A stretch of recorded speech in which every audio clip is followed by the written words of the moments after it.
Hi guys, back with another poem to look at. This one's called Loud Music by Stephen Dobbins. Um, and it looks a little bit different. So this one doesn't have any stanzas. It doesn't have any kind of difference that way. We're going to start the same way. I'm going to read it through, and then we're going to start pulling out images that stick out to us um, and start connecting those ideas to analyze and asking questions to try to probe our thinking deeper. So, loud music. My stepdaughter and I circle round and round. You see, I like the music loud, the speakers throbbing, jam packing the room with sound, whether Bach or rock and roll, the volume cranked up so each bass note is like a hand smacking the gut. But my stepdaughter disagrees. She is 4 and likes the music decorous, pitched below her own voice, that tenuous projection of self. With music blasting, she feels she disappears, is lost within the blare, which in fact I like. But at 4, what she wants is self location, and uses her voice as a porpoise uses its sonar to find herself in all this space. If she had a sort of box with a peephole and looked inside, what she'd like to see would be herself, standing there in her red pants, jacket, yellow plastic lunchbox, a proper subject for serious study. But me, if I raised the same box to my eye, I would wish to find the ocean on one of those days when wind and thick clouds make the water gray and restless, as if some creature brooded underneath. A rocky coast with a road along the shore where someone like me was walking and has gone. Loud music does this. It wipes out the ego, leaving turbulent water and winding road, a landscape stripped of people and language, how clear the air becomes, how sharp the colors. So let's go back in and kind of pick out some things that maybe we're not sure what they mean. So one thing that I'm not sure you guys know is Bach. So that would give you a hard time if figuring out what he's trying to say. He's comparing two things, so you need to make sure that you are saying you know what both those things are. When an author is using something to compare, right, like this and or that, if you don't know what one of those things is, you're not really sure what they're getting the combination of.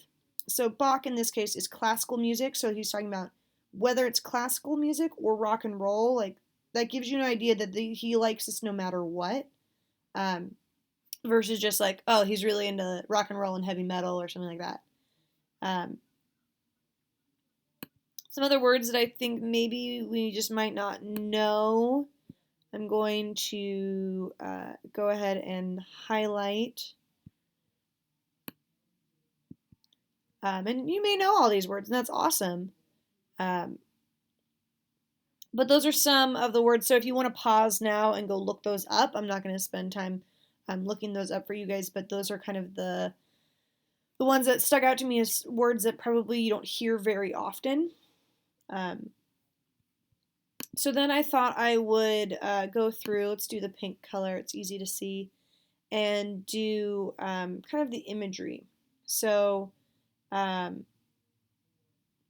I like that the bass note is like a hand smacking the gut. That was an easy visual for me, and a lot of times in poetry, you're looking for these visuals of like what it is. Um, so then we kind of have um, the stepdaughter's uh, version of music. So one hand, it's like very in your face.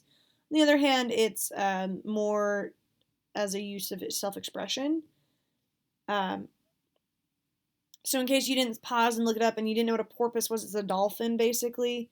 So that idea of using sonar, putting out sound, and having it tell you imagery. And then we have this box with the people, and again, it's a comparison of like what she likes versus what he likes. So we want to make sure we're looking at those two edges of the comparison. Um, she would like to see herself,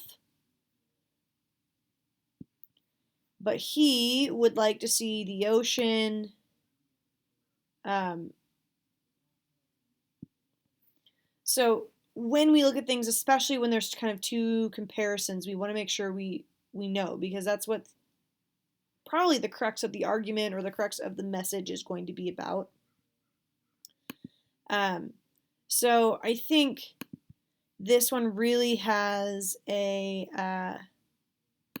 interesting point here, and I'm just going to kind of put it in the turquoise color, that loud music wipes out the ego. Oh, ego would have been a good one to look up if you did not know.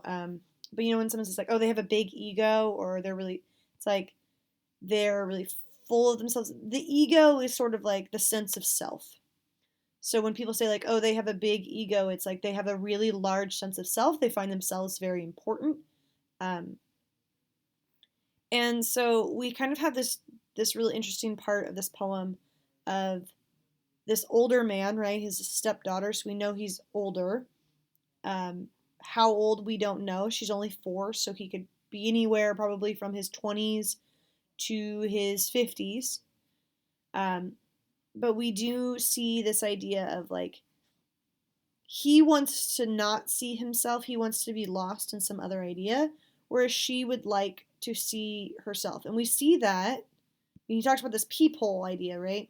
But we see that in the music as well. So these are kind of the same ideas as what he's talking about here. So we see the same comparison in 2 different ways. So we really know that's what he's talking about. So here, if we look at how he's describing the music, she likes to be able to hear her own voice singing, versus he likes it cranked up so loud it's overtaking. It's the powerful piece, which kind of goes with how he feels about. He wants to be released from himself, whereas she wants to study herself. And that could be where you stop with this poem, that it's really about ego, and music can be there. But really, because we have this comparison, if we just had him, let me highlight in green, if we just had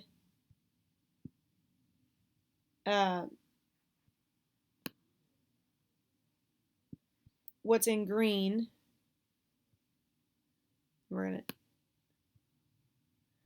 I would say that, yeah, the poem is about the loss of ego and the ability to feel comfort in that. But we do have this 4-year-old who's left. So we have all these pieces that are sort of left. And so it begs to go a little bit deeper. So if we ask ourselves the question, why do we mention the stepdaughter? Why do we mention her age? Why do we have this comparison? That's going to take us to a deeper level of analysis, where we're starting to think about age. Is it when you're small that you are forming that sense of self versus when you're older and you should look beyond it? Is that a generically human trait, or is this something special to this stepdaughter? So that's how you start pushing your analysis, you guys. You look past, like, yeah, we could say that the author's message is that honestly he enjoys the idea of loud music and sort of losing himself to loud music. Done. Easy. But we're left with about half the poem that's not really been talked about. And so sometimes when you guys are analyzing, you want to make sure that you're not just analyzing a piece of the text or the poem, but you're analyzing the thing as a whole, so that you're really able to come up with a more deep picture, right? Like if we had to write about this and as loud music does this, it wipes out the ego. A lot of that's summary. This is what he said.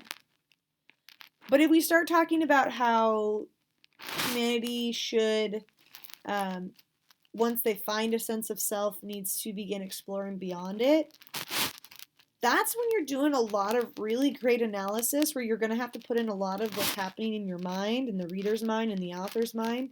And that's how you really push beyond surface level to something a lot deeper. All right, guys. I look forward to making more videos in the future. See ya. Bye.